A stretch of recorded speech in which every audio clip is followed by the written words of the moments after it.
ఈరోజు టాపిక్ ఏంటి అని అంటే మొన్నటిదాకా సోషల్ మీడియాలో ఆడవాళ్ళ బట్టల గురించి రచ్చ జరిగింది. నెల రోజుల పాటు ఆ చర్చలు జరిగాయి. ఇప్పుడు కుక్కల గురించి చర్చ మొదలైంది. 500 కుక్కల్ని ఏ రకంగా చంపేస్తారు, మూగజీవాల్ని ఏ రకంగా చంపేస్తారు అని అంటూ రేణు దేశాయ్ గారు, జంతు ప్రేమికులు ఎవరైతే ఉన్నారో ఈ రోజున బయటకు వచ్చి ఆవేదనతోటి బాధతోటి వాళ్ళు మాట్లాడాల్సినవన్నీ కూడా మాట్లాడుతున్నారు. ఆవేదనలో కూడా కరెక్ట్గానే ఉంది. కానీ ఇక్కడ కొన్ని చట్టాలు అనేవి ఉంటాయి. జంతువులకు ఒకలాగా, మనుషులకు ఒకలాగా చట్టాలు ఉంటాయి. మనుషులు జంతువులు ఒకటేనానంటే ఎప్పుడూ ఒకటి కాదనే చెప్తారు. కానీ కుక్కలు గరిచి ఎంతమంది ఇబ్బందులు పడిన వాళ్ళు ఉన్నారో, ఎంతమంది ప్రాణాలు కోల్పోయారో అవన్నీ కూడా మనం చూసాం. కుక్క గరిచి ప్రాణాలు పోయినప్పుడు చిన్నపిల్లల్ని, ఇంట్లో పడుకున్న పిల్లలను కూడా బయటకు లాక్కెళ్ళిపోయి కుక్కలు ఆ రకంగా పీక్కొని తింటుంటే అప్పుడు మీరందరూ ఎక్కడున్నారు, మీరు వచ్చి ఎందుకు మాట్లాడలేదని ఈ రోజున సొసైటీలో ఉన్న వాళ్ళందరూ కూడా అడుగుతున్నారు. ఆవిడ మాట్లాడే మాటలని అందరూ కూడా వ్యతిరేకిస్తున్నారు. నీకు ప్రేమ ఉంటే నువ్వు తీసుకువెళ్ళి ఇంట్లో పెట్టుకోమ్మా, నువ్వు ఏసీ గదుల్లో ఉండి మాట్లాడతావు, అపార్ట్మెంట్లో ఉండి మాట్లాడతావు, మా ఏరియాకి రా, మా ఇంటి దగ్గర కుక్కలు ఎలా ఉన్నాయో చూపిస్తాము, మేము ఎలా బతుకుతున్నామో చూపిస్తాము, కుక్కొచ్చి కూడా మా పక్కన పడుకుంటుందని ఇలా రకరకాలుగా అందరూ కూడా వాళ్ళ అభిప్రాయాలను చెప్తున్నారు. ఆవిడ జంతువుల్ని అన్యాయంగా ప్రాణాలు తీశారన్న ఆవేదన, కోపంతో పాపం ఆవిడ అలా మాట్లాడారు. కానీ నిజంగా అన్ని రకాలుగా ఆలోచిస్తే పాపం జనాలు ఎంతోమంది కుక్కల వల్ల ఇబ్బంది పడిన వాళ్ళు ఉన్నారు. జంతువుకి ఏదన్నా అయ్యిందనేసరికి బయటకు వచ్చి మాట్లాడుతున్నారు. కానీ ఆ జంతువు వచ్చి మనుషులు కరిచినప్పుడు మాత్రం ఎవ్వరూ బయటకు రావట్లేదు. ఒక మనిషి ప్రాణం పోతే మరి అది ప్రాణం పోయినట్టు కాదా? అలా జరిగినప్పుడు మాత్రం ఎవ్వరూ ఆన్సర్ చెప్పరు. ఇప్పుడు 500 కుక్కలను ఆ రకంగా చంపేశారని అంటే వీళ్ళు ప్రశ్నించాల్సింది ఎవరిని? గవర్నమెంట్ని ప్రశ్నించాలి. అసలు గవర్నమెంట్ ఎందుకు ఇలా చేస్తుంది? గవర్నమెంట్ వీధి కుక్కల కోసం ఖర్చు పెట్టే నిధులు ఎంత? వాటికి ఏం చేస్తున్నారు? ఏం ఖర్చు పెడుతున్నారు? వ్యాక్సిన్లు ఎలా వేస్తున్నారు? కుక్కలకి అసలు ఆపరేషన్లు చేస్తున్నారా? ఇలా పిచ్చెక్కిన కుక్కలను ఏం చేస్తున్నారు? మంచి కుక్కలను ఏం చేస్తున్నారు? అసలు వాటికి ఖర్చు పెట్టాల్సిన నిధులు ఖర్చు పెడుతున్నారా లేదా? ఇలాంటివన్నీ కూడా మున్సిపల్ కమిషనర్ ఎవరైతే ఉన్నారో అక్కడికి వెళ్ళి ఇలాంటివన్నీ వివరాలు కనుక్కొని అసలు పరిస్థితి ఏంటనేది తెలుసుకోవాలి. గవర్నమెంట్ నిలదీసి అడగాలి. కుక్కల వల్ల మేము నష్టపోయాం, మా కుటుంబంలో మనిషిని మేము కోల్పోయాం, ఈ రోజుకి మేము ఇబ్బంది పడుతున్నాం, మా ఇంటి యజమాని లేరు, మేము బతకలేకపోతున్నాం, మా కుటుంబానికి అండ అనేది లేకుండా పోయింది, మా పరిస్థితి ఏంటి అని ఒక కుటుంబం వచ్చి మిమ్మల్ని నిలదీసి అడిగితే మీరు ఏం సమాధానం చెప్తారు? అంటే కుక్కల్ని అన్యాయంగా చంపడం తప్పే, కానీ వాటికి ఒక ప్రాసెస్ అనేది ఉంటుంది. ఇప్పుడు పిచ్చెక్కిన కుక్కలు ఏమన్నా ఉన్నాయనుకోండి, వాటిని మాత్రమే చంపి మిగిలిన కుక్కలను వదిలేయాలి. కానీ మరి ఇప్పుడు ఇన్ని కుక్కలను చంపుతున్నారని అంటే అది కూడా బాధాకరమేనే అనిపించింది. మంచి కుక్కల్ని, చెడ్డ కుక్కల్ని అన్నిటినీ కలిపి చంపేయడం కూడా, ఒక మూగజీవిని ప్రాణం తీయడం కూడా అది కరెక్ట్ కాదు. గవర్నమెంట్ ఇలా ఎందుకు చేస్తుందో గవర్నమెంట్ని కూడా నిలదీసి ప్రశ్నించాలి. కుక్కల గురించి మాట్లాడేటప్పుడు మనం ఎప్పుడు కూడా కింద స్థాయి వాళ్ళని కూడా దృష్టిలో పెట్టుకొని మాట్లాడాలి. అంటే మనం ఇప్పుడు అపార్ట్మెంట్లో ఉన్నాం, ఏసీ గదుల్లో ఉన్నాం కాబట్టి మనకేమీ ఇబ్బంది ఉండదు. ఇప్పుడు పేదవాళ్ళు ఉంటారండి, వాళ్ళ గుడిసెలు, రేక్ షెడ్లు వేసుకుని రిక్షాలు తొక్కేవాళ్ళు, ఆటోలు నడిపించేవాళ్ళు, చిన్న కూరగాయలు అమ్ముకునేవాళ్ళు, చేపల బళ్ళు పెట్టుకునేవాళ్ళు, ఇలాంటి వాళ్ళు చాలామంది ఉంటారు. మరి అలాంటి వాళ్ళని కూడా మనం దృష్టిలో పెట్టుకోవాలి. వాళ్ళకి ఏమో అపార్ట్మెంట్లు అవి ఉండవు కదా. ఇప్పుడు ఒక చిన్న గది ఉందనుకోండి, కొడుక్కి పెళ్లి చేశారనుకోండి, కొడుక్కి కోడలికి ఆ గదిలో పడుకోమంటారు. వాళ్ళిద్దరూ, ముసలాళ్ళు ఇద్దరు వచ్చి బయట పడుకుంటారు. ఎందుకంటే అక్కడ ప్లేస్ సరిపోదు. వాళ్ళ పక్కనే వచ్చి ఆ కుక్కలు వచ్చి పడుకుంటాయి. అలాంటి పరిస్థితులు ఉన్న వాళ్ళు కూడా ఉన్నారు. రిక్షా వాళ్ళు ఉన్నారనుకోండి, ఆ రిక్షాలోనే పడుకుంటారు. ఆటో వాళ్ళు ఉంటే ఆటోలోనే పడుకుంటారు.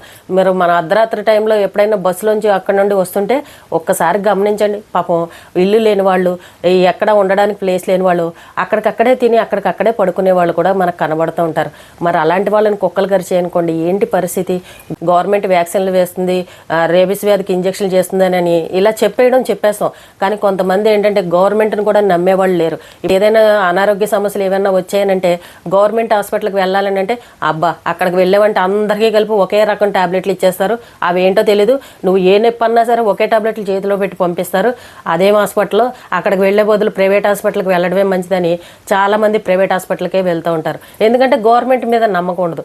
ఇంకా అక్కడికి వెళ్ళే వాళ్ళు ఎవరనంటే ఇంకా గతి లేక, మతి లేక, చేతిలో డబ్బులు లేక ఇంకా అలాంటి చోటకి వెళ్తారనమాట. చూడండి, గవర్నమెంట్ హాస్పిటల్ ఉన్నా సరే ప్రైవేట్ హాస్పిటల్లో ఎంతమంది జనాలు లైన్ కట్టి ఉంటారు. ప్రైవేట్నే నమ్ముకుంటున్నారు. ఎందుకంటే డబ్బులు ఇస్తేనే వైద్యం బాగుంటుందని అన్నట్టు. గవర్నమెంట్ లాగానే ఉంటుంది. జనాలు ఫిక్స్ అయిపోయారు. అప్పుడు కుక్క కరిచింది అనుకోండి, భయమే కదా. ఈ ఇంజక్షన్లు, ఇన్ని ఇంజక్షన్లు వేయించుకోవాలి, ఇంత కోర్సు అనేది ఉంటుంది, ఇలాంటివన్నీ ఉండేసరికి ఇంకా వాళ్ళకి ఇంకా భయం అనేది వస్తుంది. అందులోని ఈ రేబిస్ వ్యాధి వచ్చిందని అంటే వాళ్ళ బిహేవియర్ ఎలా ఉంటుందో మనం వీడియోలో కూడా చూసాం. ఇప్పుడు ఈ ఫోన్లు వచ్చిన తర్వాత ఎక్కడ ఏంటి జరిగినా ఇవన్నీ సోషల్ మీడియాలో రావడం వల్ల కుక్క కరిచిందంటే పరిస్థితి ఎలా ఉంటుంది అనేది ఒక ఆందోళన, ఒక భయం కూడా జనాల్లో వచ్చింది.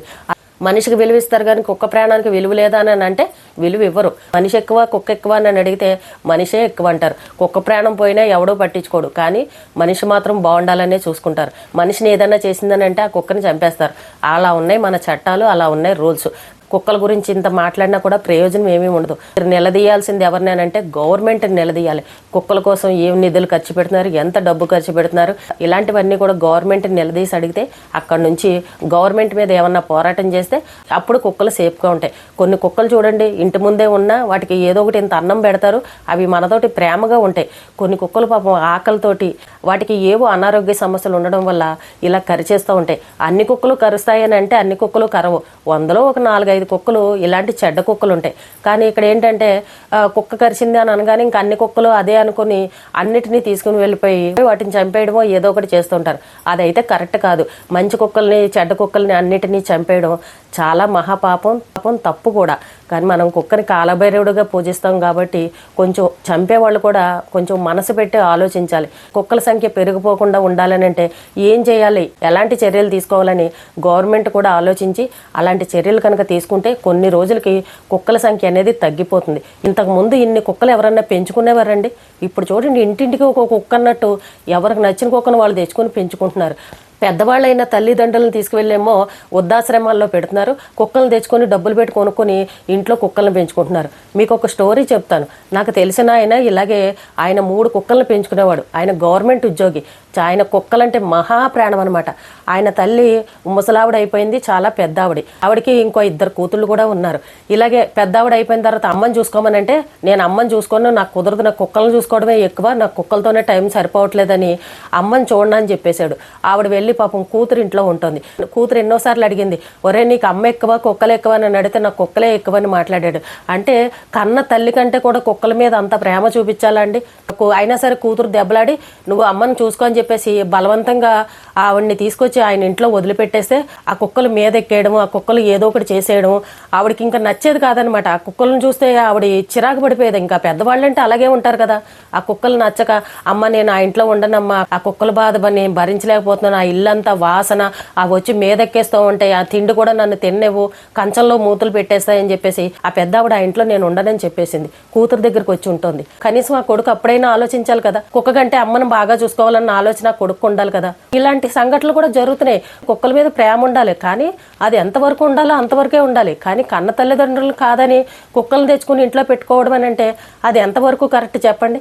నేను 9 మాసాలు మోసి కని పెంచి ఇంత చేస్తే ఆ తల్లిని కాదని నువ్వు కుక్కకు విలువిస్తున్నావు అని అంటే మరి ఆ తల్లికి ఎంత బాధగా ఉంటుంది. అలాంటి సంఘటనలు కూడా నేను చూశాను. ఈ రోజున వృద్ధాశ్రమాలు ఇన్ని పెరిగిపోయాయి, కుక్కలను మాత్రం తెచ్చుకుని ఇంట్లో పెట్టుకుంటున్నారు. ఏ తల్లిదండ్రులు తెచ్చుకుని ఇంట్లో పెట్టుకుని పెంచుకోవచ్చు కదా.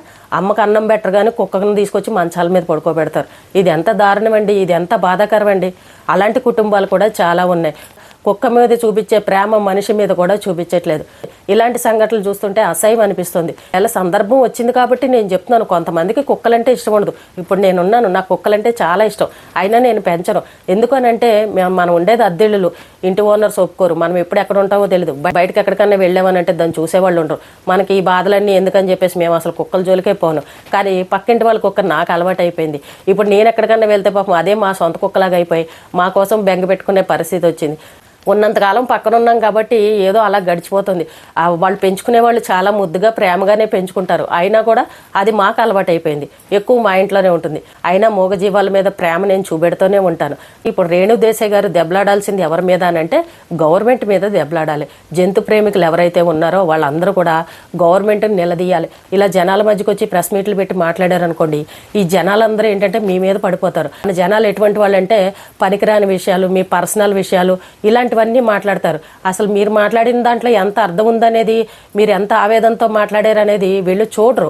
ఈ జనాలందరూ రివర్స్లోకి వెళ్ళిపోయారు. ఎలా అంటే నీకు నచ్చితే నువ్వు పెంచుకోమ్మా, ఎన్ని కుక్కలన్నా, నువ్వు డబ్బున్నదా, నువ్వు మాలాంటి వాళ్ళకి ఎందుకు లింక్ కడతావు, మమ్మల్ని కరిచేస్తున్నాయి ఇక్కడ అని చెప్పేసి జనాలందరూ ఇప్పుడు ఆవిడ మీద పడుతున్నారు. మనం ఎప్పుడైనా సరే పేదవాళ్ళని దృష్టిలో పెట్టుకునే మాట్లాడాలి.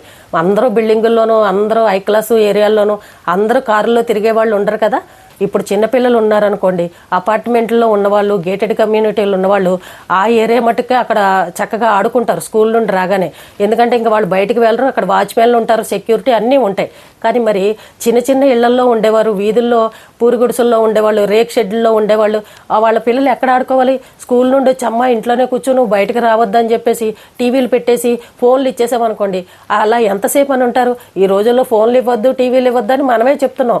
అలాంటివి అలవాటు చేయకండి, టీవీలు చూసి చెడిపోతారు, ఫోన్లు చూస్తే అసభ్యకరమైనవి ఉంటున్నాయి, పిల్లల కళ్ళు దెబ్బతింటాయి, ఇవ్వకండి అని చెప్పేసి మనమే సలహాలు చెప్తున్నాం. మరి బయటకు వచ్చి ఆడుకుందాం అని అంటే ఈ కుక్కలు బెడదుంటే పిల్లలు ఇంకెక్కడ ఆడుకోవాలి? మరి అలాంటి వాళ్ళ గురించి కూడా మాట్లాడాలి. ఎప్పుడు హై క్లాస్గా అపార్ట్మెంట్లో ఉన్న వాళ్ళనే దృష్టిలో పెట్టుకొని మాట్లాడకూడదు. మరి ఆ పిల్లల్ని కరుస్తాయని తల్లిదండ్రులు ఎంతసేపు కాపలా కాస్తారు చెప్పండి? వీధిలోకి వెళ్లకుండా వేరే పిల్లలతో ఆడుకోకుండా ఉంటే వాళ్ళకి లోకజ్ఞానం ఎలా తెలుస్తుంది? ఎంత స్కూల్లో ఎన్ని చదువుకున్నా కూడా వీధిలో ఉన్న నలుగురు పిల్లలతోటి ఆడుకోవడం, వాళ్ళతో కలిసి మాట్లాడుతూ ఉంటేనే వాళ్ళకి మాటలు సరిగ్గా వస్తాయి. ఏ విషయం ఏంటనేది పిల్లల్ని ఒకరికొకరు పిల్లల దగ్గర నుంచి నేర్చుకుంటారు. పిల్లల్ని ఇంట్లోనే పెట్టుకోండి, తలుపులేసి పెట్టుకోండి అని ఎవరు కూడా వాదించకూడదు. మీకు కుక్కలు ఎక్కువ పిల్లలు ఎక్కువ అని అంటే పిల్లలే ఎక్కువ అని చెప్తారు. కాబట్టి ఇలాంటి విషయాలన్నీ దృష్టిలో పెట్టుకుని అప్పుడు మనం కుక్కల కోసం పోరాటం చేయాలి. ఎప్పుడైనా సరే కుక్కలు కరిచాయని అన్నప్పుడు ఒక కంప్లైంట్ ఇవ్వండి. గవర్నమెంట్ పట్టించుకుంటుందో లేదో అప్పుడు చూడండి. ఈ జంతు ప్రేమికులు ఎవరైనా సరే గవర్నమెంట్ని ప్రశ్నించండి, గవర్నమెంట్ని నిలదీయండి. మనుషులకి మూగజీవాలకి ఒకే రకమైన చట్టాలు అయితే ఉండవు. వాళ్ళకుండేవి వాళ్ళకుంటే, వీళ్ళకుండేవి వీళ్ళకుంటాయి. కాబట్టి ఇవన్నీ తెలుసుకుని పేదవాళ్ళను దృష్టిలో పెట్టుకుని కుక్కల గురించి పోరాటం చేయండి.